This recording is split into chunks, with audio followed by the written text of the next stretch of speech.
Understand the phrase "nobody deserves to die" is the lullaby we teach to quiet the ache. And I don't deny the ache, because some people see death overall as a tragedy. And I understand the perspective on the surface level. I'm just saying that ache is not the same thing as the truth. Let's talk about the first one. They had a family. Yes.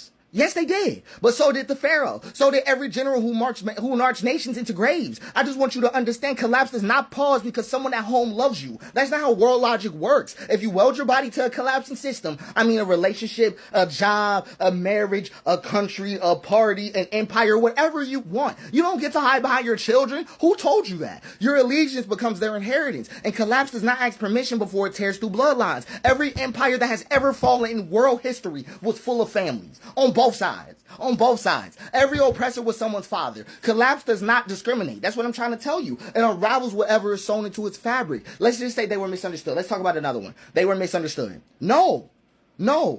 They are not the thing we're misunderstanding. We're talking about the distortion. Distortion is not a mistranslation. Collapse is not a word problem. They weren't misunderstood. They were committed. Their body carried the system. Let's talk about what could have changed. They could have changed. Maybe. But anybody could have changed. Possibility is not presence, though. Could have changed is not a ghost. It's not an abstraction. It's a step. And until that step is taken, they remain fabric sewn to distortion, and the veil never waited for a what if. The tear comes, the fabric unravels. Let's talk about the good they did, though.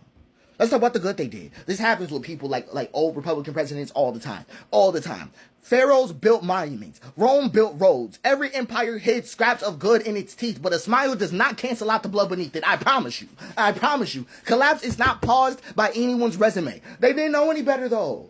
They didn't know any better. We hear this with crime a lot, when the person in specific is a criminal. Ignorance can excuse error, but not persistence. Not when the warning stood before them. Not when the warning stood before them, and they still welded their breath to distortion. At some point, not knowing becomes not caring, and not caring naturally leads to collapse.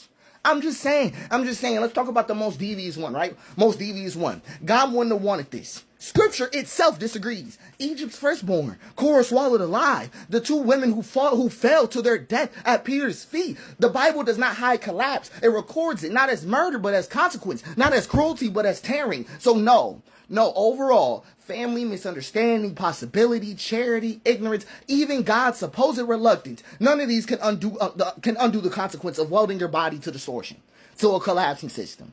In general, it cannot save you. I want you to take this for yourself, right? Because it's a real sketchy time, but all those excuses not going to cut it. I'll even say them again. Family, misunderstanding, possibility, charity, ignorance, even God's supposed reluctance, none of those will save your life.